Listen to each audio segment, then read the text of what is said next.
ফাইলটা দেখি, ফাইলটা দাও।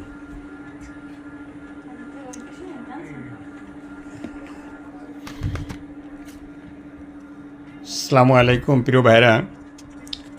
আমার আরেকটি পেশেন্ট, ওনার হাত পা কামড়ানি, প্রায় 1.5-2 মাস ধরে অনেক পরীক্ষা নিরীক্ষা করা হয়েছে,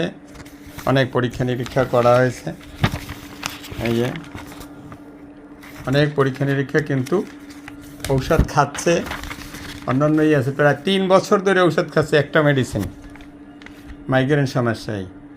যাই হোক, আমি ঔষধ দিয়েছি। ওনার প্রচণ্ড এমনভাবে পা দুটা কামড়াচ্ছিল, অস্থির, এক জায়গায় বসতে পারতেছিল না, প্রেশারে কমে, দুর্বল, প্রচণ্ড দুর্বল, মানে এক জায়গায় সে এক চেয়ারে বেশিক্ষণ বসতে পারে না, আবার হাঁটলেও বাড়ে, কিন্তু শুইলে পর ব্যথাটা, কামড়ানিটা একটু কম টের পায়,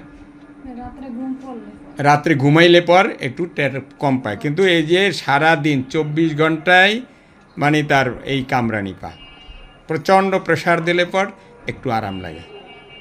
তো আমি একটা মেডিসিন সিলেকশন করে এতক্ষণ প্রায় 1-1.5 ঘন্টা আগে আসছে ওনারা, আমি ঔষধ বসাই রেখে ঔষধ দিয়েছি।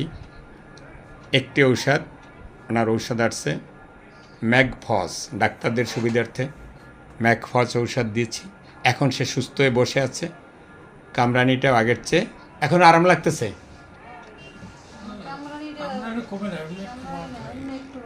ভাল লাগে, যেহেতু এই 1 ঘন্টার ওনার ঔষধ দিয়েছে, আধা ঘন্টা হয়েছে, সেই হিসাবে উনি আগে তো বসতেই পারতেছিল না, সেই হিসাবে সে এখন আস্তে আস্তে হচ্ছে, শান্ত হচ্ছে। তো আশা করি এই মেডিসিনে উনি সম্পূর্ণ সুস্থ হবে।